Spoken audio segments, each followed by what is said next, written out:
Hi, my name's Carol.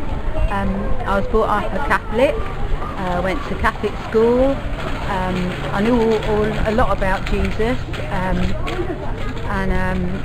but I didn't have any life and I didn't have any purpose, and I went to church out of a religious thing because I felt guilty if I didn't. So if I went to church, I've done the right thing, so I'd be okay.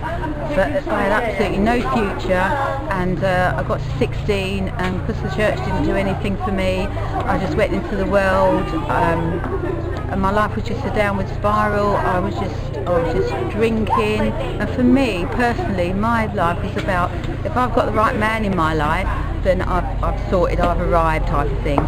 So relationships, getting drunk, and married and divorced twice, and I just got to a stage where I just woke up one day with my usual hangover on a Sunday, and I just thought that I was at the end. I've just got to get to a church.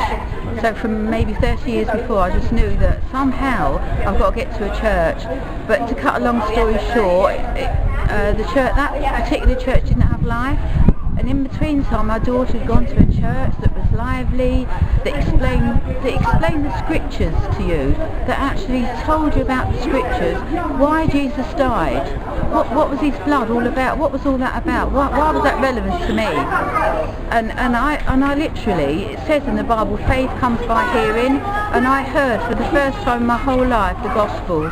I understand why Jesus died on the cross, what his blood was, and I didn't understand hardly any of it. I didn't understand New Testament, Old Testament. I knew hardly anything about the Bible, but I just knew this thing, whatever it was, I wanted it.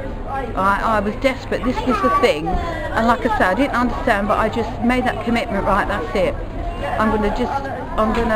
I just repented. I realised that for the first time I could be forgiven, and I repented, was completely forgiven. I felt this relief, I felt this lightness, and for me, it's just turning from that life. Alright God, I'm just going to trust you, I'm just going to give my life to you, turn, and with that turning, my life is just transformed. Just by that, I don't know how, I can't explain it, but just pure faith. Do you know what, I'm just going to live my life to you, Jesus, turn from that old life and live for you, and now it's awesome. I've got life, I've got meaning, I've got purpose and destiny, I know why I'm here, I know where I'm going, and it's just awesome. My family as well, they've seen the change in me, they've given their life to Jesus, and I reckon it's the best thing you could ever do, ever.